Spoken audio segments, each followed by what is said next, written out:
सईद गनी ने पेश की है। पीटीआई की मुखालफत के बावजूद करारदाद कसरत राय से मंजूर कर ली गई है। करारदाद के मतन में पीएमडीए कानून को काला करार दिया गया है और कहा गया है कि पार्लियामेंट में प्रेस गैलरी पर ताले लगाने वालों के खिलाफ कार्रवाई की जाए। एमपी हलीम आदिल शेख ने कहा कि पीएमडीए कानून काला नहीं है। करारदाद की मंजूरी पर तहरीक इंसाफ के अरकान ने शोर शराबा भी किया। इजलास पीर तक मुलतवी कर दिया गया। इससे कबल पार्लिमानी रिपोर्टर्स ने भी प्रेस गैलरी को ताले लगाने के खिलाफ एहतजाज किया और विफाकी हुकूमत के खिलाफ शदीद नारेबाजी की गई।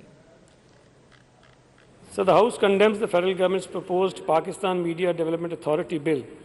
The proposed PMDA appears to be endeavor by the federal government which reflects its anti-press and anti-freedom of the speech narrative. The government attempts to place restrictions on free media and dissent in the name of regulating the media via introducing such regimes. The PMDA is aimed against the freedom of expression and press freedom as guaranteed under Article 19 of the Constitution of the Islamic Republic of Pakistan.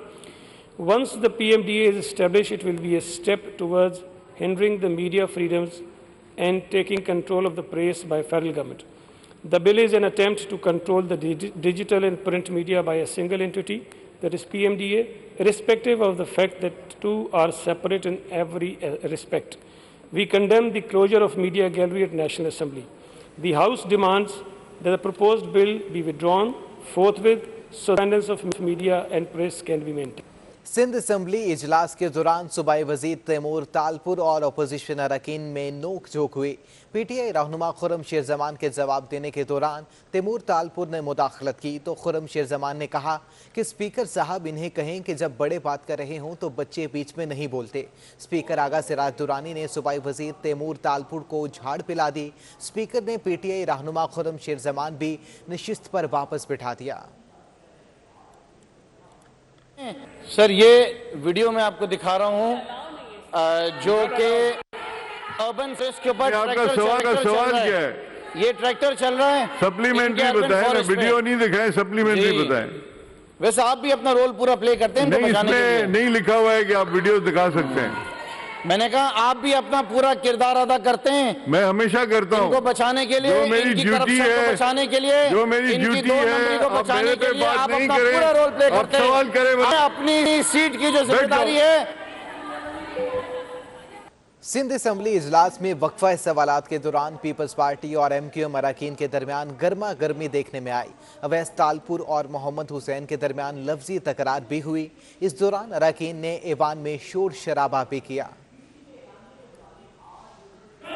आप लोग पूरी, अरे यार आपको बददुआएं मिलती हैं। Please no more cross talk. आपने हजारों बच्चों की माँ नो मोर क्रॉस टॉक किया। आप मेरे साथ बात करते हैं। तालपुर साहब, आप सवाल का जवाब दे दें प्लीज। नहीं, you are disturbing the house, please आप जवाब दे दें। चले सर, जैसे आप कहें सर। सर एक तो एवरीथिंग सर, अर्बन फॉरेस्ट्री की सर बात हुई थी, हमारे अक्लमंद भाई का ऑपोजिट खुर्रम शेरमान से बात की थी सर, हमारे पास अर्बन फॉरेस्ट्री में से जो प्लांटेशन हुई है वो जब से पाकिस्तान बना है, अगर उस पर गौर व फिक्र करें और फिगर्स देखें तो जो हमारी अर्बन फॉरेस्ट्री पिछले 4-5 साल में हुई है सर, कभी भी नहीं हुई। चाहे वो मेरे भाई ज्ञानचंद साहब का टाइम हो, चाहे वो सर टाइम हो नासिर शाह साहब का भी यहाँ पे प्रेजेंट नहीं है, जो उन्होंने मेहनत की है, और सर हम भी उसी नक्शो कदम पे चल रहे हैं। सर आपके इमरान खान याजी साहब परेशान हो जाएंगे सुन के, पर मैं बताता हूँ सर हमने जो नर्सरीज बनाई है सर, हमारे पास 66 नर्सरीज है सर, 66 नर्सरीज। वजीर बल्दियात नासिर हुसैन शाह ने विफाकी हुकूमत को तनकीद का निशाना बनाया। मीडिया से गुफ्तगू में कहा कि हुकूमत ने गुर्बत मिटाने की बजाय गरीब मिटाने की ठानी है। बिलावल इस जद्दोजहद में है कि विफाकी हुकूमत से जान छुड़वाई जाए। रोज़मर्रा अशिया की कीमतें आसमान से बातें कर रही हैं। कराची के ज़्यादा नाले सिंध हुकूमत साफ कर रही है। ऑयल प्राइसेस बढ़ती हैं तो उसका जो असर है वो हर चीज़ों पर पड़ता है। अभी तो वो महंगाई का तूफान आने वाला है जो इससे भी बढ़कर है, जो इस वक्त सूरत हाल है। फिर डॉलर देख लें कि कहाँ पे इस वक्त है, और जितना डी वैल्यू हुआ है हमारा पाक रुपी, इसकी मिसाल भी तारीख में नहीं मिलती। इस वफाकी हुकूमत की कारकर्दगी है जो मुल्क के लिए इंतहाई ख़तरनाक है। इसीलिए मेरे चेयरमैन बिलावल भुट्टो जरदारी साहब या दीगर जो अपोजिशन की पार्टीज़ हैं वो मिलकर इसी जदोजहद में हैं कि जितना जल्द हो सके इस वफाकी हुकूमत से जान छुड़ाई जाए। 44 में से 3 बड़े नाले हैं KMC के, वो NDMA साफ़ कर रही है, और बकाया 41 नाले, जिसमें से 7-8 नाले, इन 3 नालों जितने हैं वो सिंध हुकूमत ने साफ़ कराए हैं। और उसके साथ साथ पहली दफ़ा DMC के भी जो 500 के करीब छोटे बड़े नाले हैं वो भी सिंध हुकूमत ने साफ़ कराए हैं, जिसकी वजह से सूरत हाल ज़ाहिर है कुछ बेहतर रही है। पाकिस्तान तहरीक इंसाफ कराची के तर्जुमान MPA जमाल सिद्दीकी का कहना है नासिर हुसैन शाह जिन 500 नालों की सफाई का दावा कर रहे हैं उनमें से 5 नाले अवाम को दिखा दें। रुकन सिंध असेंबली जमाल सिद्दीकी ने कहा है सिंध हुकूमत में नालों की सफाई से ज्यादा नाअहलों की सफाई की जरूरत है। पीपल्स पार्टी के मुंह से मीडिया की आज़ादी और हुकूक की बातें अच्छी नहीं लगती। सहाफ़ियों और हुकूमत के मामले को PP सियासी रंग देने की कोशिश कर रही है। जमाल सिद्दीकी का कहना था कि PP के इक़्तिदार में अजीज मेमन और दीगर सहाफ़ियों को कत्ल किया गया। इनकी हुकूमत ने कातिलों की गिरफ्तारियां अब तक यकीनी नहीं बनाई। लेजेंड अदाकार उमर शरीफ की इलाज के लिए कल अमेरिका रवानगी का इम्कान जाहिर किया जा रहा है। उमर शरीफ की अहलिया ज़रीन गज़ल का कहना है कि एयर एम्बुलेंस सर्विस की जानिब से भेजी जाने वाली रसीद सिंध हुकूमत को भिजवा दी गई है। लेजेंड अदाकार उमर शरीफ के इलाज के लिए कल अमेरिका रवानगी का इम्कान जाहिर किया जा रहा है, जबकि उमर शरीफ की अहलिया ज़रीन गज़ल का कहना है कि एयर एम्बुलेंस सर्विस की जानिब से भेजी जाने वाली रसीद को सिंध हुकूमत की जानिब भिजवा दिया गया है। तफसीलात जानते हैं रहेल बेग से। जी रहेल, आगाह कीजिएगा। बिल्कुल, उमर शरीफ के इलाज के लिए पेशरफ्त है और उनका अमेरिका जाने के जो मामलात हैं वो तेजी से आगे की जानी बढ़ रहे हैं, मगर वीज़े कल इशू हो चुके थे। मगर अब जो अहम और मेन चीज़ है वो अमेरिका से आने वाली एयर एम्बुलेंस है।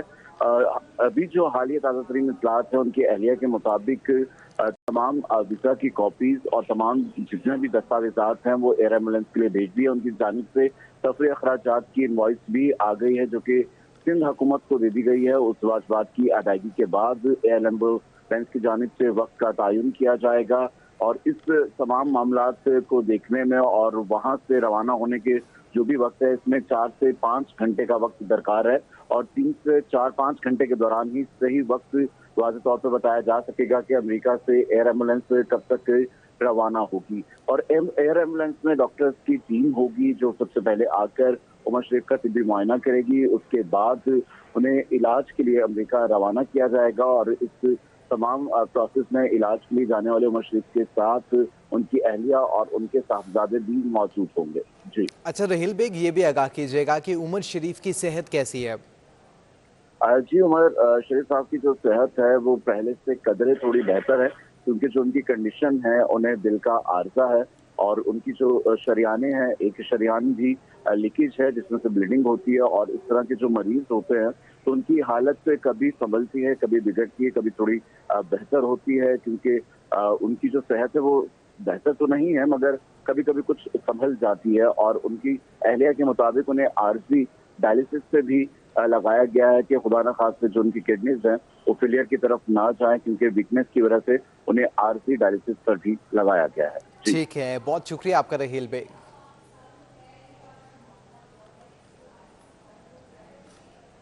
समंदरी हवाएं बहाल हो गई। आज शाम से गर्मी की शिद्दत में कमी का इम्कान है, ऐसा कहना है चीफ मेट्रोलॉजिस्ट सरदार सरफराज का। इंजन गुजरात पे मौजूद था, उसकी वजह से सी ब्रीज बिल्कुल ही बंद हुई थी, तो आज से सी ब्रीज चलनी शुरू हुई है। अभी तो उसकी स्पीड कम है लेकिन शाम में उम्मीद है कि और थोड़ी स्पीड से चलेगी। तो लेकिन टेम्परेचर आज भी 37 या 38 तक भी जा सकता है, 37 तक तो एटलीस्ट जाएगा ही मैक्सिमम। और उसके साथ चूँकि नमी ज़्यादा है और इस वजह से गर्म और मरतूब मौसम ही रहेगा अगले 2-3 दिन।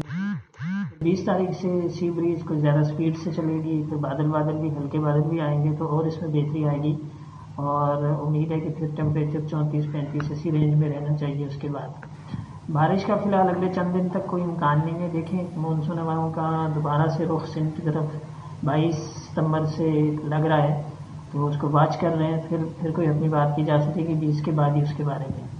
गुफ्तगू आपने सुनी। शहर में कोरोना वायरस की चौथी लहर जारी है। गुज़िश्ता 24 घंटों के दौरान सिंध में 980 केसेस रिपोर्ट हुए, जिनमें से 243 का ताल्लुक कराची से है, जबकि कोरोना वायरस से शहर में 8 अफराद जान की बाजी हार चुके हैं। तफसीलात जानते हैं इरफान अब्बासी से। जी इरफान, बताइएगा। वज़ीर आला सिंध और महकमा सेहत सिंध की जानिब से जारी होने वाले एदाद-ओ-शुमार के मुताबिक गुज़िश्ता 24 घंटों के दौरान जो मुस्बित केसेस की शरह वो 4.8% तक रिपोर्ट हुई थी। इसी तरीके से गुज़िश्ता 24 घंटों के दौरान 980 अफराद जो हैं वो कोरोना वायरस का शिकार होकर मुख्तलिफ अस्पतालों के अंदर लाए गए, जिनमें कराची के 247 मरीज शामिल थे। जबकि गुज़िश्ता 24 घंटों के दौरान मरने वाले अफराद का जिक्र करेंगे, 14 अफराद इंतकाल कर गए थे कोरोना वायरस से, जिनके अंदर 8 अफराद का ताल्लुक कराची शहर का था। महकमा सेहत सिंध और जो तिब्बी माहिरीन है उनका कहना है कि जिस तरीके से लोगों ने SOPs का ख्याल किया था, जिस तरीके से समाजी फासले बरकरार करते, इस सूरत हाल को देखते हुए किसी हद तक कोरोना वायरस में किसी हद तक कमी आई थी। ताहम तिब्बी माहिरीन का कहना है कि मौसम गर्मा की शिद्दत के बायस जो है वो ये भी वजह बन सकती है कोरोना वायरस की कमी के अंदर।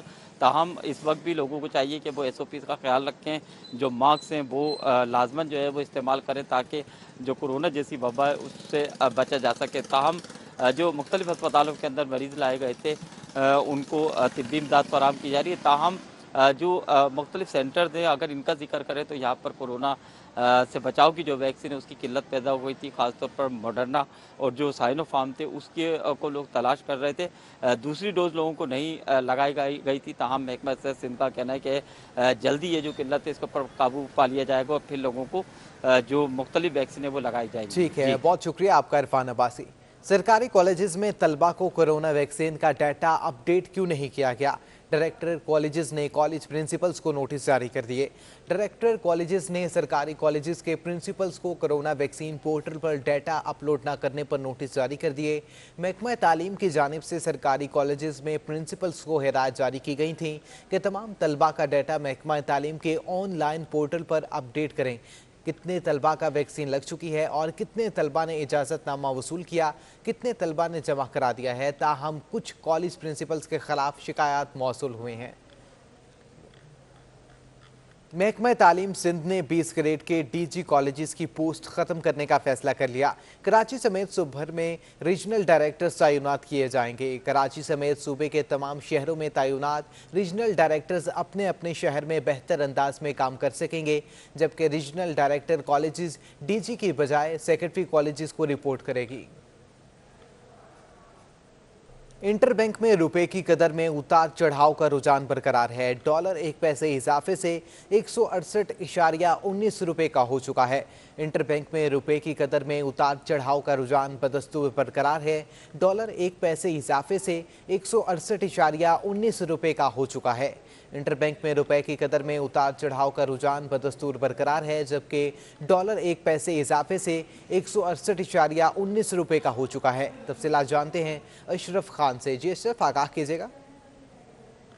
देखा जाए कारोबार का आखिरी रोज था, उसके दौरान जो बड़े रेंज बैंक में इंटर बैंक में कारोबार देखा गया और कारोबार के पहले ही आगाज पर जो इंटर बैंक में डॉलर 38 पैसे सस्ता होकर 167 रुपये 80 पैसे तक गिर गया था, लेकिन उसके बाद तलब देखी गई। तलब पर खरीदारी के 22 डॉलर फिर से 168 रुपये की सतह तजावज कर गया। इस वक्त कारोबार का इख्तिताम हुआ और जो इंटर बैंक में डॉलर जो है 168 रुपये 19 पैसे पे बंद हुआ, 1 पैसे बढ़कर। और जो आज बड़े रेंज बैंड 40 पैसे में जो ट्रेड हुई है, माहिरीन का कहना है कि डॉलर की तलब है, जिसपे जो खरीदारी के 22 डॉलर फिर से महंगा हुआ है। और जो बड़े रेंज बैंड एक्टिविटी हो रही है उससे जो बरामद कुनगान है, बरामद कुनगान वो परेशान है कि 40 से 50 पैसे एक दिन में जो ट्रेड हो रहा है कि जो मार्केट कभी सस्ती हो रही है कभी महंगी हो रही है, उसे बुकिंग करने में उसको मुश्किलात हो रही है। ठीक है, बहुत शुक्रिया अशरफ खान तमाम तफसीलात से आगाह करने के लिए।